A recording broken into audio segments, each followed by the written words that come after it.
گیا. اس کے علاوہ بہت سارے ایسے لوگ جن کو نیب ایک طویل عرصے تک حراست میں رکھتا ہے اور بعد میں وہ بری ہو جاتے ہیں. تو ایسے موقع پر شاعر کہتا ہوتا ہے کہ کی میرے قتل کے بعد اس نے جفا سے توبہ, ہائے اس زود پشیماں کا پشیماں ہونا. اس کا مطلب ہے کہ جب ایسے پریسیڈنٹس موجود ہیں کہ گرفتاری کے بعد بھی لوگ باعزت طور پر بری ہوتے ہیں, تو ان کی زندگی کے وہ قیمتی سال کون لوٹائے گا مرزا صاحب؟ دیکھیں, یہ جو نیب نیازی کٹ جوڑ کی عوام آپ نے دیکھا جگہ جگہ سے آواز آ رہی تھی, آج یہ ثابت ہو گیا ہے کہ نیب نیازی کٹ جوڑ بالکل کلیئر ہے.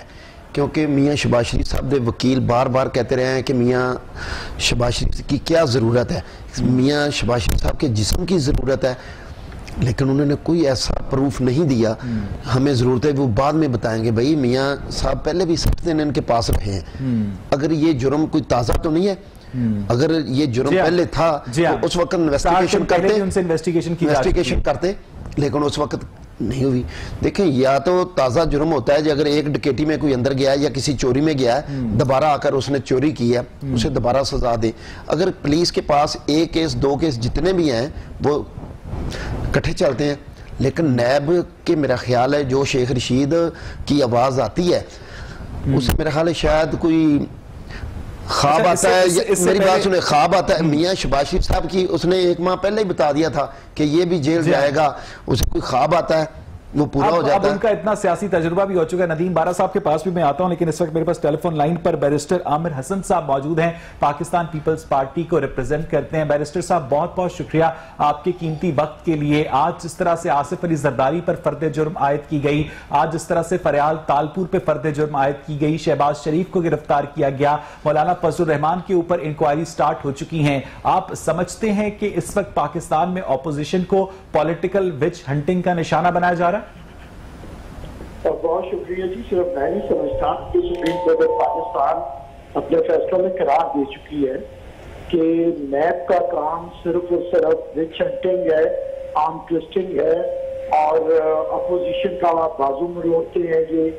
اور یہ نیب ایک ایسا ادارہ ہے جو پولیٹیکل پارٹیز کو توڑنے کے کام آتا ہے, پارلیمان کو بے دخار کرنے کے کام آتا ہے. اگر ہم لوگ کہیں, اپوزیشن کے ممبرز کہیں, تو شاید یہ بات آئے گی کہ نیب کے خلاف بات کرتے ہیں, لیکن جب سپریم کورٹ کا فیصلہ آ جائے تو نیب کا خود مجھے بتائے کہ اس کی کیا افادیت باقی رہتی ہے. دوسری بات, جتنے نام آپ نے دیے, وہ پریزیڈنٹ زرداری ہوں, محترمہ تالپور ہوں, لیڈر آف اپوزیشن میاں شہباز شریف ہوں, یا مولانا فضل الرحمان ہوں, تو اس کا مطلب ہے کہ پاکستان کا سب سے بڑا مسئلہ یہ ہے کہ کسی طرح اپوزیشن کی زبان بندی کی جائے, اور پاکستان کی مسلمہ قیادت جنہوں نے عمران خان سے لاکھوں ووٹ زیادہ لیا ہے, انہیں کسی طرح پس زندان ڈال دیا جائے, اور سونیا ہو جن گلیاں دے وچ مرزا یاد کرے. یہ ایسا انوکھا لاڈلا ہے جسے الیکشن سے پہلے بھی سارے سیاسی لیڈروں کی گرفتاریاں چاہیے تھی, اور جسے دوران حکومت بھی انہیں پتہ زندان بھیجنا ضروری ہے, کیونکہ پارلیمنٹ کے اندر اگر لیڈر نہیں. عامر صاحب آپ کا یہ موقف ہے جو اپنی جگہ, اس کے بہت سارے لوگ اس کی تائید بھی کرتے ہیں, لیکن ایسے میں اپوزیشن کی سٹریٹجی نظر نہیں آتی. وہ لوگ گرفتار کرتے ہیں, آپ لوگ گرفتار ہو جاتے ہیں, وہ لوگ رہا کرتے ہیں, آپ لوگ رہا ہو جاتے ہیں. ایسے میں ایک پراپر کمبائنڈ ریزسٹنس کب شو کرے گی اپوزیشن؟ دیکھیں, میرا خیال ہے پیپلز پارٹی کا کبھی بھی یہ وسیلہ نہیں رہا کہ وہ لیگل بیٹل کو روڈز کے اوپر لڑے, اور اس میں ہم نے بہت کچھ کھو دیا ہے. لیکن اس کے باوجود کیونکہ ہم آئین بنانے والی جماعت ہیں, ہم آئین اور قانون کے آگے سر تسلیم کام کرتے ہیں.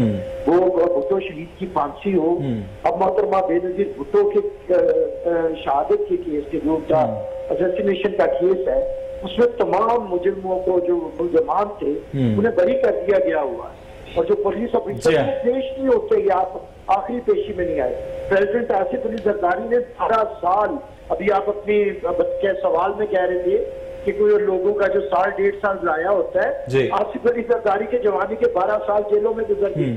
اچھا بیرسٹر صاحب میں واپس آپ کے پاس آنا چاہوں گا. ندیم بارہ صاحب بھی گورنمنٹ کو ریپرزینٹ کرنے کے لیے یہاں پر ہمارے ساتھ موجود ہیں. ندیم بارہ صاحب, اس سے پہلے کہ ہم شہباز شریف کی یا اپوزیشن کے دیگر لوگوں کی گرفتاری پر یا انویسٹیگیشن پر بات کریں, بہت سارے لوگ خاص طور پر جن کا تعلق پاکستان تحریک انصاف سے ہے, وہ یہ کہہ رہے ہیں کہ 20 ستمبر کو آل پارٹیز کانفرنس میں میاں محمد نواز شریف کی جو تقریر تھی وہ قومی سلامتی کے خلاف تھی, ملکی مفاد کے خلاف تھی. آپ بھی یہی سمجھتے ہیں؟ بسم اللہ الرحمن الرحیم. سب سے پہلے میں جو باتیں چل رہی ہیں ان کا جواب دینا چاہوں گا کہ ایک دیکھیں عدالتوں کے فیصلے ہیں اور نیب میں جو کیس ہے یہ ہم نے نہیں بنایا, یہ پہلے کے بھی بنے ہوئے ہیں کیس ان کے اوپر, اور جب کوئی فیصلہ عدالتوں سے ان کے حق میں آتا ہے تو یہ کہتے ہیں عدالتیں جو ہیں وہ بالکل آزاد ہیں, وہ ہمیں انصاف مل رہا ہے. جب ان کے خلاف کوئی فیصلہ آتا ہے پھر میں نہ مانوں کی بات, پھر مجھے کیوں نکالا, ان چیزوں پہ آ جاتے ہیں. اور مجھے یہ بتائیں کہ یہ نیب بنائی انہوں نے بنائی ہے نیب, ہم نے تو نیب نہیں بنائی, اور یہ وہی لوگ ہیں جنہوں نے, میں سمجھتا ہوں کہ پاکستان میں کیا پوری دنیا میں ایک کوئی ایسی پارٹی نہیں ہوگی کہ جو ایک پارٹی اٹھی اور 22 سال کی سٹرگل کے بعد ایک پارٹی کا جو لیڈر ہے وہ وزیر اعظم بن کے پاکستان کا بیٹھا ہے, اور ایک طرف دوسرے وہ سارے جو 40 سال سے لوٹ مار کے بازار جنہوں نے گرم کیے ہوئے ہیں. یہ ہم نہیں کہہ رہے, ان کی اپنی باتیں ہیں کہ سب سے بڑا چور کون ہے, زرداری ہے. محترمہ کہا کرتی تھی جو آپ عمران خان کو ووٹ دیں گے وہ زرداری کو ووٹ جائے گا. پاکستان کو بنے ہوئے 40 سال ہوئے نہیں, یہ 40 سال سے یہ پارٹی ہے نا دونوں, 70 سال سے باقی آپ دیکھیں. میں کہتا ہوں اس سے بہتر اگر آپ پچھلے دور میں چلے آپ سے جو میں نے اوپننگ کوئسچن کیا ندیم بارہ صاحب, میں نے یہ پوچھا کہ 20 ستمبر کو میاں محمد نواز شریف نے اے پی سی پر جو تقریر کی تھی اس کو بہت سارے پی ٹی آئی کے لوگوں نے ملک کی سلامتی کے خلاف قرار دیا, کیا آپ بھی یہی سمجھتے ہیں؟ میں کہتا ہوں یہ جو بہو جی نیلسن منڈیلا بن کے بیٹھے ہوئے ادھر, یہاں سے فرار ہو کے جو بڑی پتلی گلی سے نکل کے گئے ہیں اور وہاں جا کے الطاف حسین کا کردار ادا کر رہے ہیں, وہاں جا کے یہ انڈیا کا جو موقف ہے وہ بیان کر رہے ہیں, جو مودی کہہ رہا ہے وہ یہ کہہ رہے ہیں. اچھا, اس کا مطلب ہے کہ 2018 کے انتخابات سے پہلے عمران خان کی جو پرانی ویڈیوز ہیں اس میں عمران خان بھی بھارت کا موقف بیان کر رہے ہیں, کیونکہ ساری یہ باتیں نواز شریف صاحب جو اب کر رہے ہیں ہماری فوج نے انڈیا کی کمر میں سوراخ ہو گیا, یہ کب کا ہے؟ یہ ساری باتیں عمران خان صاحب اپنی پرانی ویڈیوز میں کہہ چکے ہیں اسٹیبلشمنٹ کے خلاف. امجد اقبال صاحب, کیا میں غلط کہہ رہا ہوں؟ نہیں بالکل, انہوں نے یعنی نواز شریف نے ایسی کوئی بات نہیں کی ندیم بارہ صاحب جو عمران خان صاحب آن ریکارڈ پہلے نہیں کر چکے. میں کہتا ہوں کہ عمران خان صاحب نے کبھی بھی جس طرح انہوں نے اپنا موقف اختیار کیا اور ملک کے اداروں کے خلاف کیا, یہ بات عمران خان نے نہیں کی کبھی. انہوں نے ندیم بارہ صاحب پلیز گیٹ یور فیکٹس, میں سے بھی زیادہ کی بارہ صاحب پلیز گیٹ یور فیکٹس. آپ نے زیادہ سخت کی ہے, ہم نے آج تک ایک لفظ نہیں بولا. وہ کیسے کہتا تھا او آئی جی, اپنی تقریر میں عمران خان صاحب کیا کہتا تھا, او آئی جی. ہم تو احترام سے اداروں کو بلاتے ہیں. آج دیکھیں, آج تمام پاکستانی کے جو مفاد کے ادارے ہیں وہ ایک گورنمنٹ ایک پلیٹ فارم پہ کھڑی ہے اور ملک کی بہتری. میرا یہ سوال نہیں ہے, اگر نواز شریف صاحب آج غلط کہہ رہے ہیں تو کل ساری یہی باتیں عمران خان صاحب بھی کر چکے ہیں. اس کا مطلب یہ ہے کہ نواز شریف یا تو ٹھیک کہہ رہے ہیں, اور اگر وہ غلط کہہ رہے ہیں تو عمران خان صاحب بھی غلط کہہ رہے ہیں. عمران خان نے کبھی بھی پاکستان کے ساتھ گرداری کرنے کا کوئی موقف اختیار نہیں کیا. کبھی اداروں کے ساتھ کبھی انہوں نے انڈیا کا ساتھ دینے کی بات نہیں کی. ہاں, انڈیا کو مبارکباد کس نے دی؟ ہم نواز شریف نے کیا مودی کو الیکشن جتلانے کے لیے عمران خان صاحب کے آپ ذرا بیان نکالیں تو اس کے بعد آج دیکھیں آج کس طرح یہ عدالتوں کے خلاف ہو رہے ہیں, اور وہاں جو نیلسن منڈیلا بن کے بیٹھا وہ ایک چیز کو مونیٹر کر رہا ہے. آج مجھے حیرت ہو رہی تھی کہ مریم نواز نے جب بات کہی نا کہ مجھے میرے والد صاحب نے کہا کہ حسن صاحب پہلے بات کریں گے, وہ بڑے ہیں. میں دیکھیں وہ ایک ایک چیز کو کنٹرول کر رہے ہیں وہاں بیٹھے. تو آئیں یہاں منڈیلا بننا ہے تو ادھر آ کے بنے, آئیں جیلوں میں بھگتے, پھر اپنے کیے کہ سزا بھگتے. اگر سچے ہیں تو ظاہر ہے عوام ان کو اٹھائے گی. عوام اگر یہ سچے ہوئے تو ضرور ان کو عزت ملے گی. یہ جھوٹے ہیں, انہوں نے ملک کو لوٹا ہے. مجھے ایک بات بتائیے گا امجد صاحب کہ ندیم بارہ صاحب نے ڈائریکٹلی اس کوسچن کو اوائڈ کیا, لیکن بہت سے لوگ سوشل میڈیا پر بھی یہی سوال کرتے ہیں کہ نواز شریف صاحب نے اپنی 20 ستمبر کی اے پی سی کی تقریر میں ایسی کوئی بات نہیں کی جو اس سے پہلے وزیر اعظم عمران خان وزیر اعظم بننے سے پہلے نہیں کر چکے ہیں, بلکہ اس سے کہیں سٹیپ آگے جا کے کر چکے ہیں. تو پھر نواز شریف صاحب غدار کیسے ہوئے؟ اچھا نہیں, میں تو نہیں سمجھتا ایسی بات کوئی بھی کہ وہ یہ باتیں کر کے یہ کہہ کہ کوئی بندہ کے ادارے اپنی اپنی حدود میں رہیں. اگر کوئی بندہ یہ کہے کہ آئین کے اوپر عمل درآمد ہونا چاہیے, قانون کے اوپر عمل درآمد ہونا چاہیے, تو وہ کسی غداری کا مرتکب ہو رہا ہے. بلکہ میں اگر یہ کہوں کہ اس کے جواب میں جو D G I S P R کی آپ کو پتا ایک میٹنگ ہوئی تھی, جو ملاقات ہوئی یہ اے پی سی سے پہلے جو سیاسی جماعتوں کی, اس کی جو وضاحت یا اس کا جو ہینڈ آؤٹ جاری ہوا, اس میں یہ کہا گیا کہ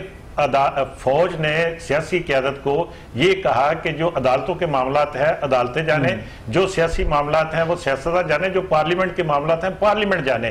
ہم حکومت کی یا جو بھی جس کی بھی حکومت ہوگی اس کی سپورٹ آئین اور قانون کے مطابق کریں گے. یہ تو پازیٹیو سٹیٹمنٹ تھی اور یہی تو اپوزیشن کا بھی مطالبہ تھا. اور یہی بات نواز شریف صاحب نے ان کا تو جی بالکل یہی مطالبہ تھا نا کہ تمام ادارے اپنی اپنی جگہ پہ رہ کے کام کریں. اس کے اوپر میرا خیال ہے کسی کو کوئی مرزا جاوید صاحب شہباز شریف صاحب گرفتار ہو چکے ہیں. اب پاکستان ڈیموکریٹک موومنٹ کا کیا بنے گا؟ کون لے کر چلے گا؟ بلاول صاحب کے پاس کیا اتنا سیاسی تجربہ ہے کہ وہ اتنی بڑی بھاری ذمہ داری اکیلے اٹھا سکیں؟ دیکھیں پاکستان میں بہت بڑے لیڈر پڑے ہیں، تجربہ سب کے پاس ہے، لیکن ابھی کچھ ایسے چاہتے نہیں. عمران خان صاحب کو سب ٹف ٹائم دے رہے ہیں. یہ نہیں چاہتے کہ جیسے عمران خان صاحب پہلے ساری کنٹینر پر چلے گئے تھے، چائنا کو صدر کو روک دیا گیا. ہم یہ نہیں چاہ رہے. ہم چاہ رہے ہیں کہ یہ جو مہنگائی کا انہوں نے وعدہ کیا تھا، جس وقت 8 روپے فی یونٹ تھا اس وقت بل کو جلا دیا گیا، پھاڑ دیا گیا. آج 22 روپے یونٹ ہے. لوگ بل نہیں پڑھیں گے، عمران خان کا گریبان پکڑیں گے، کیونکہ انہوں نے وعدے کیے تھے کہ میں بجلی سستی کروں گا، پٹرول سستا کروں گا. دیکھیں پٹرول 65 روپے سے کیا. صرف آج شہباز شریف صاحب کو، حمزہ صاحب کو تقریباً 1.5 سال سے زیادہ ہو چکا ہے جیل میں. ان سب کو اندر کرنے کی کیا ضرورت ہے؟